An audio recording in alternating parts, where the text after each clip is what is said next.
Okay, तो last के कुछ वीडियो में हम बात कर चुके हैं ओएसपीएफ के LSA type 1, type 2 and D R and BDR का कॉन्सेप्ट, और फिर हमने देखा था समरी एलएसए जो आपका एलएसए टाइप 3 है। चलिए अब बात कर लेते हैं एलएसए में टाइप 4 एंड 5 के बारे में। तो एक ये टोपोलॉजी की हम बात कर रहे हैं जीएनएस 3 में। तो अभी तक मैंने क्या देखा था कि इस राउटर को हटा दो यहाँ से, और इतनी आपको टोपोलॉजी में मैंने एरिया 1, एरिया 2, 3 और उनके साथ एलएसए टाइप 1, 2 एंड 3 की मैंने आपको प्रैक्टिकल दिखाए थे ना, लैब के साथ थ्योरी करवाई थी। अभी इस वाली वीडियो में हमें बात करनी है एलएसए में टाइप 5 एंड टाइप 4 के एलएसए जाते हैं।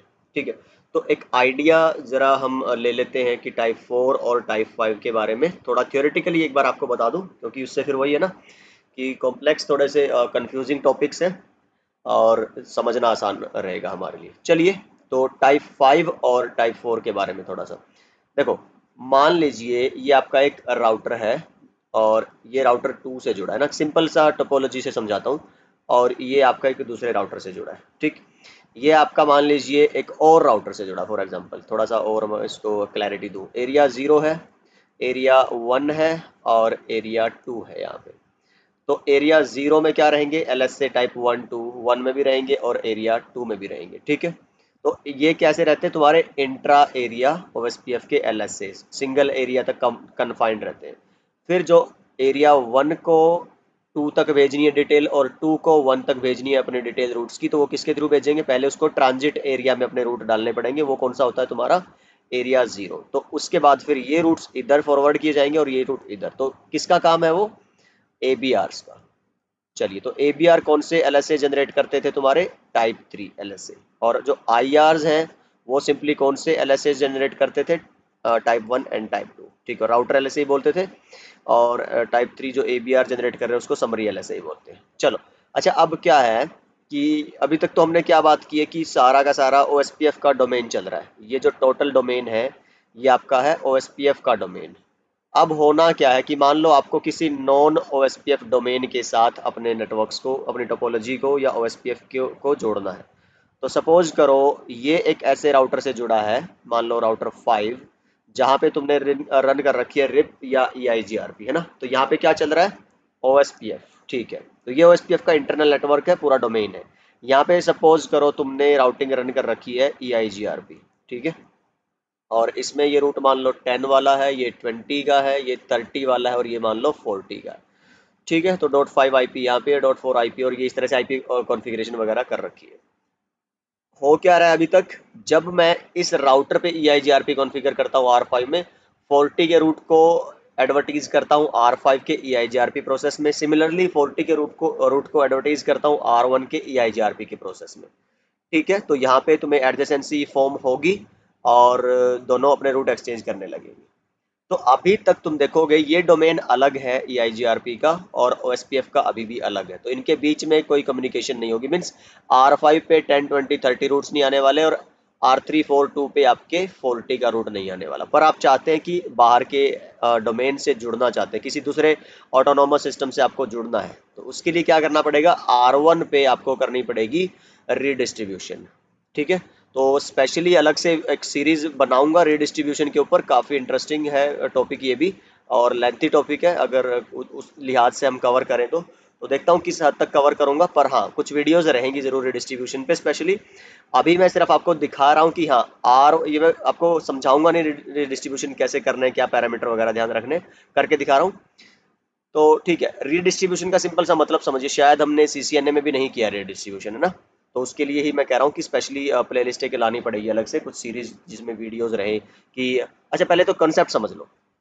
रीडिस्ट्रीब्यूशन का मतलब सिंपल सा ये है कि कैसे आपको EIGRP के रूट डालने हैं OSPF के नेटवर्क्स के अंदर, और कैसे OSPF के रूट्स डालने हैं EIGRP के अंदर। मतलब एक राउटिंग प्रोटोकॉल दूसरी राउटिंग प्रोटोकॉल के साथ कैसे कम्युनिकेट करें। बाय डिफॉल्ट अगर आप देखोगे ना तो पिंग नहीं आएगा, कम्युनिकेट नहीं आएगा, रूट एक्सचेंज नहीं होते डिफरेंट राउटिंग प्रोटोकॉल्स के बीच में। ठीक है, क्योंकि वो किसकी तरह काम कर रही है, तुम्हारे अलग अलग ऑटोनोमस सिस्टम्स, अलग अलग ऑर्गेनाइजेशंस की तरह, है ना। तो अलग अलग ऑर्गेनाइजेशन एक दूसरे से थोड़ा ना कम्युनिकेट करने के लिए, it's not suppose to like that, है ना। तो अगर आप चाहते हैं तो उसके लिए एक कॉन्सेप्ट आता है और वो है रीडिस्ट्रीब्यूशन।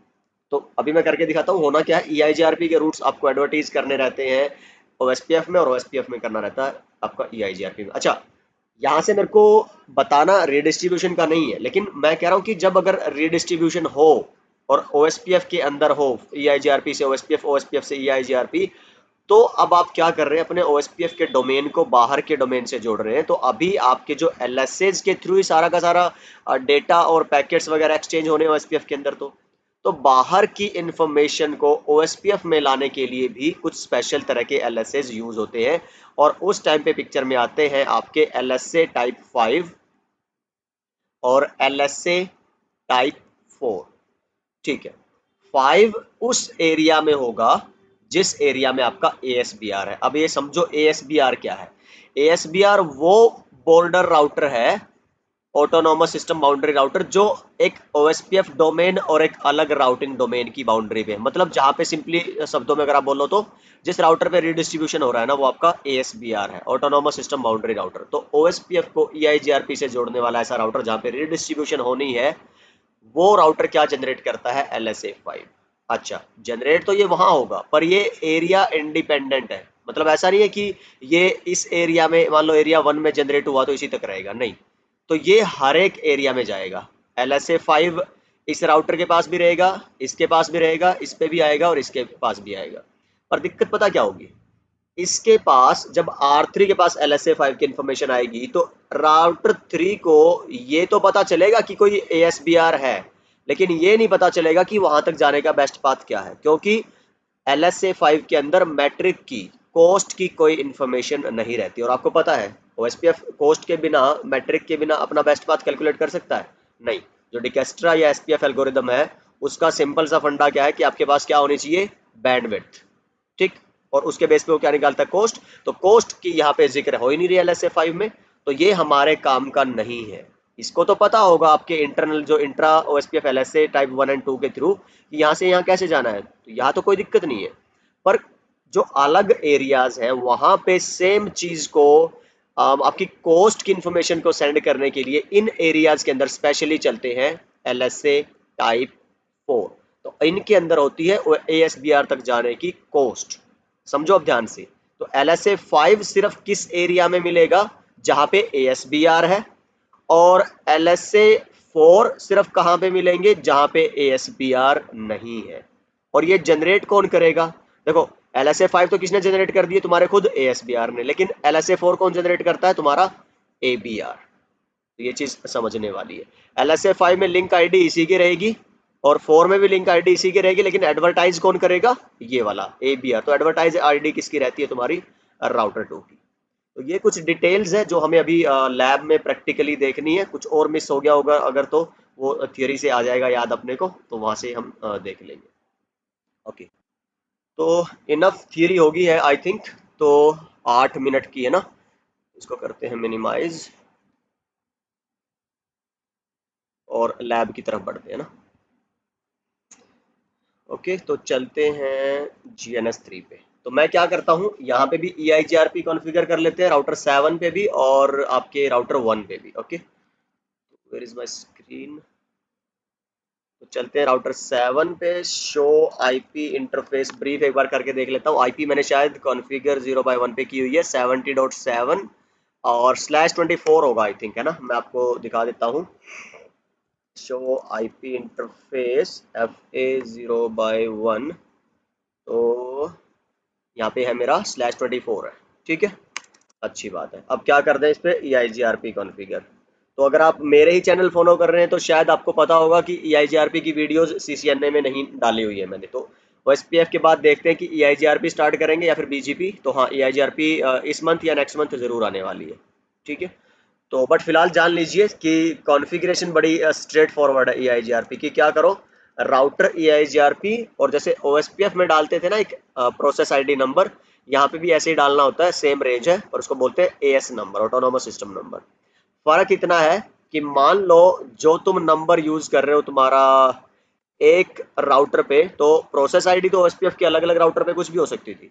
तो जैसे आप इसी लैब की बात करो तो हम क्या ले रहे हैं, इस पे OSPF का प्रोसेस ले चुके हैं हम 1, इस पे हमने लिया हुआ 2 3, इस तरह से ले रखा है ना। पर EIGRP में ये नंबर जितने भी राउटर पे आप कॉन्फ़िगर करोगे ना EIGRP, ये सेम होना चाहिए, वरना नेबरशिप और एडजेसेंसीज वगैरह फॉर्म नहीं होगी और लिंक्स एक्सचेंज नहीं होंगे आपके। ठीक है, तो ये चीज़ ध्यान रखनी है। चलिए जो, तो फिर नेटवर्क हम कॉन्फ़िगर कर देते हैं एक बार यहाँ पे। माफ़ी चाहूँगा, एक सेकंड, लाइट चली गई शायद, है ना, अंधेरा हो गया मेरे यहाँ पे, एक मिनट दीजिए। ओके, तो नेटवर्क है हमारे पास 70.0.0.0 और EIGRP में ऑप्शनल है कि आप वाइल्ड कार्ड मास्क डालो या ना डालो, पर अच्छी बात है कि आप वेरीफाई करवा दो कि आपने सबनेटिंग कर रखी है और एक कमांड चला दो नोट और समरी। ठीक, तो डू शो हिस्ट्री कर लो यहाँ से, और ये जो कमांड है यहाँ पे इसको करो कॉपी, और कौन से राउटर पे डालनी है आपको, ये R1 पे। तो IP एक बार चेक कर लेता हूँ कि 70 के नेटवर्क की FA0/1 पे IP आपने डाल रखी है। ठीक है, अच्छी बात है। तो यहाँ पे भी क्या करते हैं फिर, EIGRP कॉन्फ़िगर कर दो। अच्छा, ये सिलेक्ट हो गया था क्या, चलो कोई बात नहीं, R7 पे चलते हैं और इसको फिर से कॉपी करते हैं। चलिए, तो इतना होने के बाद एक एडजेसेंसी फॉर्म होनी चाहिए, तो होगी है जी। और चलो अब एक काम करते हैं कि रूट चेक कर लेते हैं जरा। R2 के पास R7 वाला 70 का रूट आ रहा है कि नहीं? देखो R1 पे तो चेक करने का फायदा नहीं है, क्योंकि इसके पास तो डायरेक्टली कनेक्टेड है ये, ना, C के थ्रू दिखा देगा आपको डू शो IP रूट। अगर आप चेक करोगे तो ये देखिए 70 का रूट तो इसके लिए कनेक्टेड रूट है, पर अगर आप R2 पे चेक करोगे शो IP रूट, तो यहाँ पे 70 का कोई रूट आपको दिखने वाला है नहीं। तो क्या करना पड़ेगा, मेरे को पता है, EIGRP के रूट किस में डिस्ट्रीब्यूट करने पड़ेंगे आपको, OSPF में, और OSPF वाले किस में करने पड़ेंगे, EIGRP में। कर लेते हैं जी। तो राउटर OSPF और कौन सी प्रोसेस आईडी है 1, फिर आपको रीडिस्ट्रीब्यूट क्या, कौन सी प्रोटोकॉल करनी है इसके अंदर, EIGRP की ऑटोनॉमस नंबर 10। ठीक, और एक सिंपल कीवर्ड डालना होता है आपको यहाँ पे 10। ठीक, और आगे फिर कभी हम बात करेंगे कि इसमें एक और आता है तुम्हारा मैट्रिक टाइप। तो दो तरह की मैट्रिक आएंगी जब शो IP रूट करके दिखाऊंगा ना, तो बाय डिफॉल्ट मैट्रिक टाइप 2 मिलेगा, और आप उसको चेंज करके 1 कर सकते हो। तो मैं आगे आएगा हमारे नोट्स में ये लिखा हुआ कि 2 किस केस में रहता है, 1 किस केस में रहता है, और आपको 2 रखनी चाहिए किस तरह से और 1 रखनी चाहिए कब। तो अभी मैं इसको नहीं छेड़ रहा हूँ, डिफॉल्ट रहती है तुम्हारी मैट्रिक टाइप 2। और इसमें जो शो IP रूट में कॉस्ट मिलेगी ना, मैट्रिक AD और स्लैश कॉस्ट मिलती है जो मैट्रिक वाली, वो हर जगह सेम मिलेगी, और इवन कर लोगे अगर तो वो डिफरेंट मिलेगी ना। तो चलो उसको बाद में करेंगे बात, फिलहाल मैंने क्या कर दिया, OSPF के अंदर जाके, तो अगर आप यहाँ पे देखोगे राउटर OSPF में मैंने किसके रूट डाल दिए हैं, EIGRP 10 के। सेम आपको करना है कि आप राउटर EIGRP 10 में जाके और किसको रिडिस्ट्रीब्यूट करवा दो, OSPF को, और कौन सी प्रोसेस आईडी है 1। अच्छा, अब यहाँ पे थोड़ा सा आपको ध्यान रखने वाली बात यह है कि EIGRP में मैट्रिक होती है जो ग्रैन्युलर, उसमें 5 पैरामीटर आते हैं। तो OSPF में तो डिफॉल्ट है तुम्हारा, वो उठा लेता है सबनेट डालने से। और अच्छा, सबनेट क्यों डाला था ये भी समझ लो जरा OSPF में, कि अगर आप सबनेट नहीं लिखते हो ना, तो सिर्फ वो क्लासफुल नेटवर्क को ही रिडिस्ट्रीब्यूट करता है, मतलब विदाउट सबनेटेड वालों को। तो अभी तो मैंने 70 वाले में सबनेटिंग कर रखी है ना, देखो ध्यान से 24 लिख रखा है /24, तो उसके लिए कीवर्ड लिखना होता है क्लासलेस नेटवर्क्स को रिडिस्ट्रीब्यूट करवाने के लिए सबनेट्स। ठीक है, अब जो EIGRP है उसमें 5 पैरामीटर पे इसकी मैट्रिक डिपेंड करती है, समझो जरा ध्यान से। OSPF की जो मैट्रिक है वो सिर्फ किस पे डिपेंड करती है, आपकी बैंडविड्थ पे। पर जो EIGRP की मैट्रिक है वो बैंडविड्थ पे भी डिपेंड करेगी, डिले पे भी, लिंक के डिले पे, और आपका रिलायबिलिटी पे, लोड पे, और MTU पे। 5 फैक्टर होते हैं, और अभी दिखा देता हूँ आपको मैं वो। पहला कौन सा है तुम्हारा, बैंडविड्थ। तो 100 Mbps वाला है, तो किस में लिख रखी है उसने, KB में। तो आप इसको क्या कर दो कि ये आपकी मान लीजिए आपने दे दी है बैंडविड्थ, ये वाली है ना, तो 1G 100 Mbps, उसके हिसाब से आप देख लो कितनी बनेगी वो पर KB के हिसाब से। फिर सेकंड नंबर पे आप देख लो कि डिले, तो चलो मैं 100 मान लेता हूँ। आप चेक कर लो ऑनलाइन जाके, लिखोगे ना EIGRP लिंक्स डिले वैल्यू, मैं आपको दिखा भी देता हूँ करके अगर कंफ्यूजन है तो। और चलिए आप जरा EIGRP link delay and bandwidth table. अच्छा, इंटरनेट नहीं चल रहा, एक सेकंड दीजिए जरा, क्या चक्कर है। ओके, तो यहाँ पे अब चलिए इमेजेस पे, वो लाइट चली गई थी ना तो राउटर बंद हो गया, मोबाइल से जोड़ा है अभी। ठीक है, ये देखिए ज़रा यहाँ पे। ठीक, तो जो आपकी फास्ट इंटरनेट के लिए ये मैंने लिखी थी तुम्हारी बैंडविड्थ की वैल्यू, याद है? और ये मैं लिखूंगा अभी डिले में वैल्यू, तो यही वाली वैल्यू है पुट करनी है, ऐसा कुछ नहीं है कि मैं कुछ आउट ऑफ द ब्लू बात कर रहा हूँ या कुछ ऐसा। तो यहाँ पे मैंने ये डाल दिया डिले, और उसके बाद आपकी रिलायबिलिटी मैक्सिमम होनी चाहिए, लोड आपका मिनिमम होना चाहिए, और एमटीयू आपका डिफॉल्ट रख लो, दैट्स इट, एंटर। ठीक, इतना करने के बाद अगर आप चेक करोगे तो ये मैंने किस पे, और अच्छा एक और चीज समझो जरा, जो रिडिस्ट्रीब्यूशन करना रहता है वो सिर्फ बॉर्डर वाले ASBR पे करना, कहीं सोचो कि R7 पे भी रिडिस्ट्रीब्यूट करना पड़ेगा, नहीं, क्योंकि इसमें तो सिर्फ EIGRP चल रहा है, इन बाकी सारों पे सिर्फ OSPF चल रहा है। R1 ही सिर्फ एक ऐसा राउटर है जिसपे EIGRP प्लस OSPF दोनों, तो इसीलिए यहाँ पे क्या करना पड़ता है, EIGRP को रिडिस्ट्रीब्यूट OSPF में और OSPF को EIGRP में, तो इसीलिए तो ये क्या बनता है, ASBR है ना, जो कौन सा LSA टाइप जनरेट करेगा, 5 वाला आपका। चलिए जरा चेक कर लेते हैं एक बार। तो यहाँ पे जब आप R2 पे पता चलेगा असल में, तो शो आईपी रूट करो जरा, तो आपके पास 70 की इंफॉर्मेशन आनी चाहिए, देखो ध्यान से, आ चुकी है। और यहाँ पे क्या लिखा आ रहा है, E2, तो ये एक्सटर्नल रूट है, मतलब किसी दूसरे डोमेन का है। OSPF में जब भी E1 या E2 लिखा आए O के साथ, तो इसका मतलब समझ जाइए कि वो किस तरह का रूट है आपका, किसी means outside of OSPF domain है तुम्हारा। ये देखो, OSPF एक्सटर्नल टाइप 1 और E2 का मतलब है OSPF एक्सटर्नल टाइप 2। तो बाय डिफॉल्ट मैंने बताया था कौन सी यूज होती है आपकी, टाइप 2 मैट्रिक यूज होती है। और यहाँ पे देखो टाइप 2 का मतलब समझो, इसमें क्या लिखा आ रहा है अभी, 20, ठीक है, और ये डिफॉल्ट वैल्यू जो है ना तुम्हारी मैट्रिक की, वो 20 ही उठाता है। तुम चाहो तो चेंज भी कर सकते हो उसको, जो तुमने कमांड लिखी थी ना राउटर OSPF में जाके, रिडिस्ट्रीब्यूट AIGRP 10 और सबनेट्स, और वहां पे मैट्रिक के बाद क्वेश्चन मार्क करोगे तो वैल्यूज दिखेंगी, तो ये मैट्रिक तुम कुछ भी डाल सकते हो अपने आप से। बाय डिफॉल्ट वो क्या उठाता है, 20। अच्छा, हर एक राउटर पे जाओगे ना 20 दिखाएगा।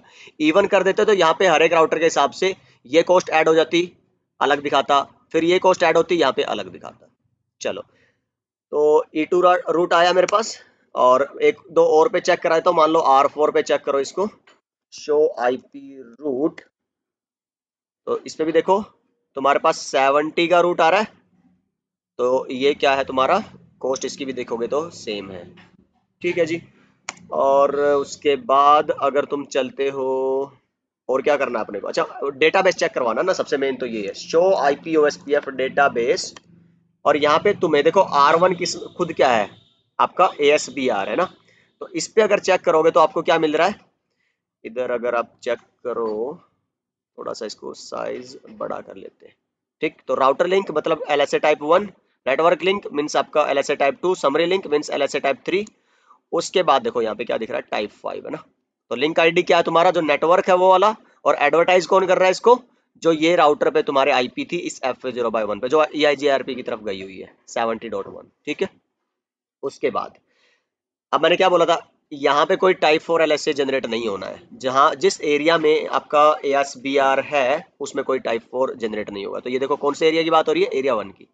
R2 पे चलो जरा, इस पे करो शो आईपी OSPF डेटाबेस, यहाँ चेक करो एरिया 0 सब कुछ आ रहा है, तो LSA टाइप 1, टाइप 2, टाइप 3, फिर यहाँ पे क्या आ रहा है फिर तुम्हारा समरी। अच्छा, तो ये समरी ASBR, इसका मतलब क्या है कि एरिया 1 वाले में अगर आप चेक करोगे तो क्या दिखा रहा है, 0 को छोड़ दो फिलहाल, एरिया 1 की ही कंटिन्यू कर लेते हैं, क्योंकि हमने इस पे किसको देखा था, एरिया 1 में, क्योंकि ये सिर्फ एरिया 1 में था। तो इस पे तुम्हारा LSA टाइप 1, टाइप 2, टाइप 3 और टाइप 5 है ना, कहीं पे टाइप 4 दिखा इसमें, नहीं। टाइप 4 किस में दिखेगा, अदर एरियाज में, एरिया 0 में देख लो अब जरा, एरिया 0 में पहला कौन सा था, टाइप 1, टाइप 2, टाइप 3, और उसके बाद फिर जो ये तुम्हें लिखा मिलेगा ना इस तरह से, कहाँ गया, समरी ASB लिंक, तो इसको समरी ASBR भी बोलते हैं, और ये है तुम्हारा टाइप 4। लिंक आईडी यहाँ पे क्या है, 70.1 है। ठीक है, यहाँ पे देखो जरा R1 पे लिंक आईडी क्या थी, ये नेटवर्क आईडी थी। इसमें लिंक आईडी क्या है, इस राउटर की वो जो आईपी, लेकिन एडवर्टाइजिंग राउटर कौन है, तुम खुद, तुम्हारी R2 की आईडी, राउटर आईडी। तो जब तुम इसको भेजोगे ना, तो इसके लिए फिर इसका भी लिंक आईडी कौन सी रहेगी, ये वाली। R3 पे चेक करो जरा, शो आईपी ओएसपीएफ डेटाबेस, ठीक है। तो वही है, एरिया 0 में भी समरी एएसबीआर मिलेगा आपको। तो ये देखो जी, इसमें अभी भी एडवर्टाइजिंग राउटर कौन है आपका 20.2 है, लेकिन जब आप एरिया 2 पे जाओगे तो इसमें समरी एएसबी कौन है 60.3। मतलब जो राउटर 3 की राउटर आईडी होगी वो अब क्या बन जाएगा तुम्हारा एडवर्टाइजिंग। मतलब ये हुआ सिंपल सा कि इन इधर वाले एरिया को कौन बता रहा है उस राउटर के उस रूट के बारे में, ये राउटर R2। और राउटर की पहचान क्या होती है ओएसपीएफ में, उसकी राउटर आईडी, समझ रहे हो। तो इसलिए एडवर्टाइजिंग राउटर कौन होता है तुम्हारा, router ID of that particular router, जो LSA4 फॉरवर्ड कर रहा है बाकी सारे तुम्हारे राउटर्स की तरफ। लिंक आईडी लेकिन वही रहेगी जो तुम्हारे यहाँ पे आईपी है उस वाले राउटर पे जो EIGRP डोमेन से जुड़ा है। तो ये कुछ बातें हैं दोस्तों जो आपको ध्यान रखनी है। LSA टाइप 4 में और 5 में बहुत कंफ्यूजन होती है, मैं खुद अभी भी याद करता हूँ, जबकि यार ये मेरे को ना ऐसा लगता था कि पता नहीं LSA ना हो गया, क्या हो गया, मतलब तूफान हो गया ना। OSPF छोड़ दिया था, मतलब एक लिटरली एक ऐसा टाइम था जब मुझे लगा कि यार OSPF is the toughest part है ना। सबनेटिंग मुझे कभी मुश्किल नहीं लगी, पर OSPF लगा कि यार पता नहीं होगा कि नहीं होगा, ठीक है। और ईमानदारी से बताऊं ना, अगर ओएसपीएफ में मुझे उतना कॉन्फिडेंस आज भी नहीं आता है। कभी कभी कभी लगता है कि कुछ होता है ना दिमाग के किसी बैकग्राउंड में कि कुछ ना कुछ मिसिंग है यार इस वाला कॉन्सेप्ट में। तो होपफुली जब मैं CCIE को उस लेवल से कर लूं तो शायद मेरा ये डर निकल जाएगा ना कि ओएसपीएफ में से कुछ भी पूछे तो शायद मैं तब बता पाऊंगा, बट अभी इट्स नॉट लाइक 100% है ना। चलिए, तो इसीलिए तो CCI करते हैं ना बहुत सारे लोग कि भाई वो एक बोलते हैं ना ठोक बजा के कॉन्फिडेंस से कह सके कि अब यार तुम किसी मर्जी कॉन्सेप्ट में कुछ भी पूछ लो, है ना। और सिर्फ कॉन्सेप्ट नहीं, देखो कि ये भी थोड़ा सा मेरे को जो हमेशा लगता है कि प्रिपरेशन शायद कुछ ऐसी होनी चाहिए कि एग्जाम निकलना है नहीं निकलना है इंटरव्यू, और तो चलो वो तो अलग बात है ही है भाई, जॉब लेनी पैसा कमाना सब कुछ। पर तैयारी का नजरिया थोड़ा सा अगर ऐसा हो ना कि मैं नेटवर्क में जाऊं और मेरे को कोई प्रॉब्लम आए तो उसको ट्रबल शूट करना है, तो कौन सी काम आने वाली इन्फॉर्मेशन है उस पे फोकस करना शायद वो ज्यादा बेहतर है, जहां तक मेरा एक नजरिया है। और शायद यही एक रीजन है कि मेरे जैसे लोग, बहुत सारे लोग हैं ऐसे जो सर्टिफिकेशन वर्सेस नॉलेज को वो हमेशा एक बैटल चलती रहती है ना। तो ठीक है, कैसे भी हो जाता है इंडिया में तो सर्टिफिकेशन। चलिए जी, तो थ्योरी पार्ट पे आ जाते हैं हम, और मैं आपको दिखा देता हूँ थियोरेटिकल। तो ये सारी बातें हैं जो हमने डिस्कस की हैं E1 E2 के बारे में। टाइप 4 कौन जनरेट करेगा, टाइप 5 कौन जनरेट करेगा, और जहां पे टाइप 5 जनरेट होगा उस एरिया में कभी भी टाइप 4 LSAs नहीं रहते, और जिसमें टाइप 4 जनरेट हो रहे हैं आपके नॉन ASBR वाले एरिया, उसमें टाइप 5 नहीं रहता, या रहेगा। सोच लो, टाइप 5 तो रहेगा हर एक एरिया में, पर टाइप 4 उस वाले एरिया में नहीं रहेगा जिसमें ASBR है। रीजन मैंने बताया था, क्योंकि LSA टाइप 5 हर जगह क्यों है, क्योंकि उसमें कोस्ट की इंफॉर्मेशन नहीं है, और इसीलिए जो ऐसे एरियाज जिनको ASBR का नहीं पता उनके अंदर टाइप 4 जनरेट करना पड़ता है ताकि कोस्ट की इंफॉर्मेशन रहे और आप ASBR तक पहुंच पाओ।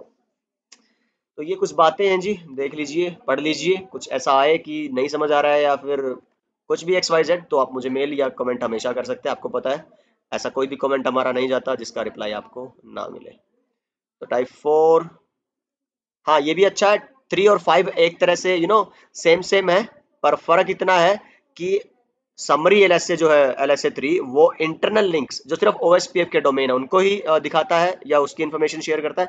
5 वाला बाहर के लिंक्स को, E1 E2 वाले लिंक्स को दिखाता है। तो दोनों में ही SPF की कैलकुलेशंस पे कोई फर्क नहीं पड़ता। तो ये कुछ इंपॉर्टेंट पॉइंट्स हैं।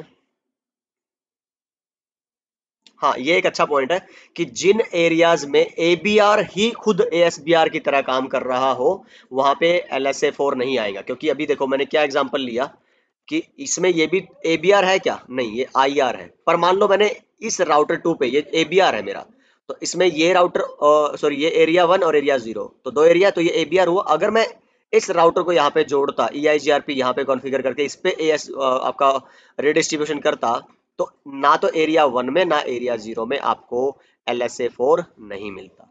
ये चीज ध्यान रखने वाली है, ठीक है। तो क्या लिखा है कि जहां पे ASBR आपका ABR ही काम कर रहा उस एरिया में भी LSA4 नहीं मिलेगा, क्योंकि सीधी सी बात है उसमें तो सिर्फ किससे काम चल जाएगा आपका LSA टाइप 5 से, क्योंकि कोस्ट का काम कौन कर दे रहे हैं आपके टाइप 1 एंड टाइप 2 LSA, ठीक है। तो टाइप 6 LSA जो है उसका हमें कभी पढ़ना नहीं होता, और सिस्को कभी इसको यूज करता ही नहीं है, सपोर्ट ही नहीं करता सिस्को का iOS। एक्चुअली इसकी जगह क्या करता है ना, हम एक अलग से मल्टीकास्टिंग की प्रोटोकॉल यूज, ये ना मल्टीकास्टिंग के लिए होता है एक्चुअली जो OSPF का LSA टाइप 6 है। तो सिस्को क्या है, अलग ही एक प्रोटोकॉल है पिम, आपकी प्रोटोकॉल इंडिपेंडेंट मल्टीकास्ट। तो इसको यूज करता है मल्टीकास्टिंग में, आपको बताऊंगा इसके बारे में, पिम के जो डेंस मोड और वो सब कुछ है।